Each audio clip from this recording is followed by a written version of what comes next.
Hello दोस्तों, danger story के इस एपिसोड में आप सभी का बहुत स्वागत है। आप सभी ने कभी ना कभी ट्रेन में सफ़र तो ज़रूर किया होगा, लेकिन क्या कभी आपने कोई ऐसी ट्रेन के बारे में सुना है जो घोस्ट ट्रेन के नाम से जानी जाती है। आज मैं आपको एक ऐसी ट्रेन के बारे में बताऊंगा जिसके बारे में सुनकर आज भी लोग ऐसे डर जाते हैं जैसे कि उन्होंने भूत देख लिया हो। और ये ट्रेन कोई भूत से कम नहीं थी।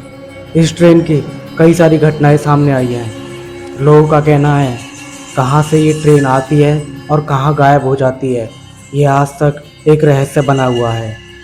लेकिन वीडियो में आगे बढ़ने से पहले आप प्लीज़ इस वीडियो को लाइक कर दें और चैनल को सब्सक्राइब कर लें। चलिए शुरू करते हैं। ये बात है सन 1911 में रोम देश में एक ट्रेन चली जिसका नाम ज़ेनिटी ट्रेन रखा गया था।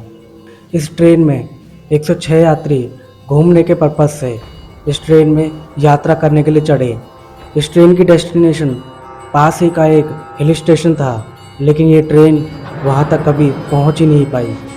रोम से इस डेस्टिनेशन के बीच एक टनल मौजूद था जो कि 1 किलोमीटर लंबा था और इस ट्रेन को इसके अंदर से होकर गुजरना था। लेकिन हैरानी की बात तो ये थी कि ट्रेन एक छोर से अंदर तो गई, लेकिन दूसरी छोर से बाहर नहीं आ सकी। जैसे ही रेलवे अथॉरिटी को पता चला कि ट्रेन टनल के अंदर तो गई है लेकिन बाहर नहीं आई है, तो उन लोगों ने अनुमान लगाया कि शायद कोई टेक्निकल प्रॉब्लम आ गई होगी और ट्रेन अंदर ही फंस गई होगी। कुछ देर बाद रेलवे अथॉरिटी ने रेलवे के कर्मचारियों को भेजा ट्रेन का पता लगाने के लिए कि सब कुछ ठीक है या नहीं है। रेलवे के कर्मचारियों ने टनल के अंदर छानबीन करनी शुरू कर दी और छानबीन करते करते वो टनल के दूसरी ओर तक निकल गए, लेकिन ट्रेन का कोई अता पता नहीं मिला। अब रेलवे के कर्मचारियों ने जाकर रेलवे अथॉरिटी को ये सूचना दी। अब रेलवे डिपार्टमेंट बहुत ज़्यादा कंफ्यूज हो गया। पहले उन्हें लग रहा था कि टनल के अंदर जाकर ट्रेन में कोई टेक्निकल प्रॉब्लम आ गई होगी, लेकिन अंदर तो पूरी की पूरी ट्रेन ही गायब हो चुकी थी। अब रेलवे डिपार्टमेंट ने अच्छे से तहकीकात करना शुरू कर दिया कि तभी उनके पास 2 व्यक्ति आते हैं और बताते हैं कि हम उसी ट्रेन के यात्री हैं, और पूरी कहानी बताना शुरू कर देते हैं कि जब ट्रेन टनल के अंदर जाने वाली होती है तो उन्हें कुछ बहुत अजीब दिखाई देता है। उन्हें लगता है कि बहुत कुछ बुरा होने वाला है और टनल से धुआं निकलता हुआ दिखाई देता है। इतना सब देखने के बाद वो दोनों यात्री ट्रेन से कूद जाते हैं। इन दोनों के बयान से ये ट्रेन अब एक मिस्ट्री का विषय बन चुकी थी, लेकिन समय न गवाते हुए रोम सरकार ने इस टनल को दोनों तरफ से बंद कर दिया। लेकिन ये मिस्ट्री अभी ख़त्म नहीं हुई थी।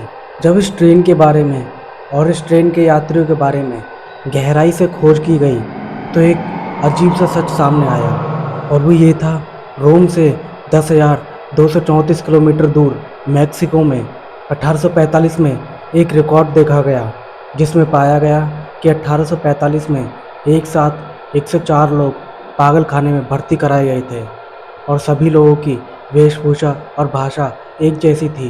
साथ ही उन सभी लोगों का कहना था कि हम लोग रोम से एक ट्रेन में आए हैं जो 1911 से चली थी। अब अंदाज़ा लगाया जाए 1911 में चली ट्रेन पीछे टाइम ट्रैवल करके 1845 में कैसे जा सकती थी। ये एक बहुत बड़ी मिस्ट्री बन चुकी थी। बात की जाए रोम और मैक्सिको के बीच की दूरी 10,234 किलोमीटर दूर है और बीच में समुद्र भी पड़ता है। एक ट्रेन भला समुद्र को कैसे पार कर सकती है, ये एक बहुत बड़ी मिस्ट्री है। अगर हम ये सोच भी लें कि रोम से कुछ दूरी ट्रेन से और कुछ दूरी समुद्री जहाज़ से तय करके पहुंचा जा सकता है, लेकिन ऐसा कुछ नहीं था। जब समुद्री जहाज़ों में लोगों की लिस्ट चेक की गई तो उनमें इस ट्रेन के 104 लोगों का किसी का भी जिक्र कहीं नहीं था, तो ये भी नामुमकिन था। तो आखिर ये लोग कौन थे और ये ट्रेन कहाँ गई, यह आज तक एक मिस्ट्री बनी हुई है। तो कैसी लगी ये स्टोरी आप हमें कमेंट में ज़रूर बता सकते हैं। मिलते हैं किसी और नई वीडियो में किसी और नए टॉपिक के साथ। तब तक के लिए धन्यवाद।